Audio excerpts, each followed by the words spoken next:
And I want to deal with this today. The Lord has been dealing with me about this. James chapter 4, I want to start reading just one verse, verse 3. He said, you ask and you receive not. See, that's not supposed to be.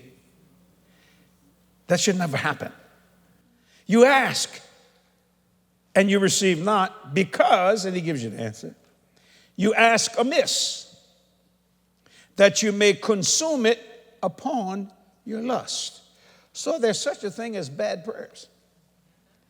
There's such a thing as a dead prayer file because you ask amiss. And I want to deal with 4 different things how people ask amiss. And I want you to write this down and give me some room. Number 1, when prayer is thought as a sort of a charm, that is praying amiss. Write that down. When prayer is thought as a sort of a charm, that is praying amiss. Leave some room there because we're going to preach on that. Number 2, when prayer becomes merely a formal thing, that's praying amiss. When you're just saying it because you've been taught to say it. It's formal. Let me say number 1, when prayer is thought as a sort of a charm, that's praying amiss. Number 2, when prayer becomes merely a formal thing, that's praying amiss. Number 3, when prayer is prayed to be seen of men or people, that's praying amiss. I want to leave some room between these things because I want to deal with some points in that. Let me go to number 1 again. When prayer is thought as a sort of a charm, that's praying amiss. When prayer becomes merely a formal thing, that's praying amiss. And when prayer is prayed to be seen of man or people, that's praying amiss. Then number 4, I'm going to end it with this. We must be full of the spirit of submission to God's will. Prayer is not for idle people. Write that down. When we must be full of the spirit of submission to God's will. See, every prayer is an act of your submission to the will of God. Prayer is not for idle people. Some people just pray just to pray because they're idle. They have nothing else to do and they don't really have any flavor in the prayer. They're just being homiletical, hermeneutical, philosophical, theological, or go to church on Sunday because mama said. You see what I'm saying? It's just a normal thing you do it on Sunday. That's just the way it is. I want to deal with that. He said, and I want to read verse 3 of James 4 again. You ask and receive not. That should not be. You should always receive. Because you ask amiss.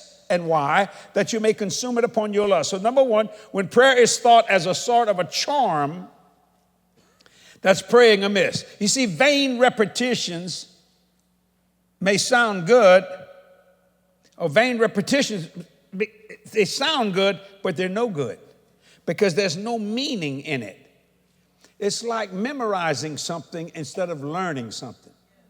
You ever notice when you studied and crammed to pass that final exam, and the day you passed it, you don't remember a thing you said after you studied? See, that was just trying to just get past the thing. Vain repetitions, it sounds good, but it has no meaning in it. So write this down. Number 1, prayer is not to be selfish or for the satisfaction of corrupt appetites. That's how you pray amiss. Prayer is not to be selfish or for the satisfaction of corrupt appetites. You'd be surprised how many people have corrupt appetites in their prayer. They're not praying so God can answer them. They want people, you can see the corruptness of the prayer, and that's why it gets to the prayer dead file, because God will not be moved by corrupt appetites. See, prayer is not to be selfish. And a lot of times prayer is selfish in some people's minds, or for the satisfaction of corrupt appetites, you see. You got to remember, when I was growing up, they taught me to pray, but it was very repetitious. Hail Mary, full of grace, the Lord is with thee. Blessed art thou among women, blessed is the fruit of thy womb. Holy Mary, Mother of God, pray for us sinners now and at the hour of our death. Now, I'm not against Mary, just vain repetition. Our Father who art in heaven, hallowed be thy name. Thy kingdom come, thy will be done on earth as it is in heaven. Give us this day our daily bread. Forgive our trespasses. We forgive those who trespass. How many of y'all prayed it that fast? You see what I'm saying? Good prayer, but no meaning. Just repetitious, idle. You follow what I'm saying? And why are you praying it? So you can get out with 3 Hail Marys and 3 Our Fathers.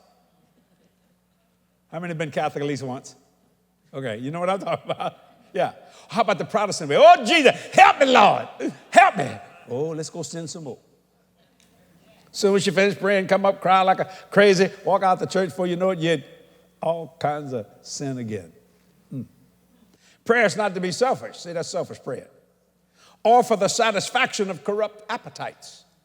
You see, people want money. There's nothing wrong with wanting money because you live in an economic world. But what is it for? What is the appetite saying? Is it corrupt? Have you ever drank spoiled milk? You took a taste of it, oh, you know? I mean, it didn't take you long to figure out, spit this out. You see what I'm saying? Write this down.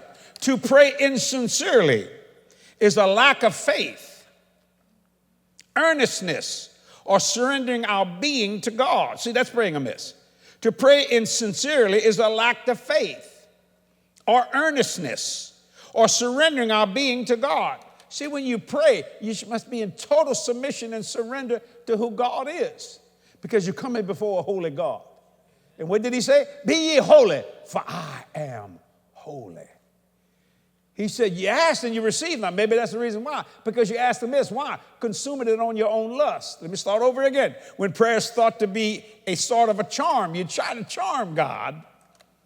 That's praying amiss. And that's done through vain repetitions. Prayer is not to be selfish or for the satisfaction of corrupt appetites.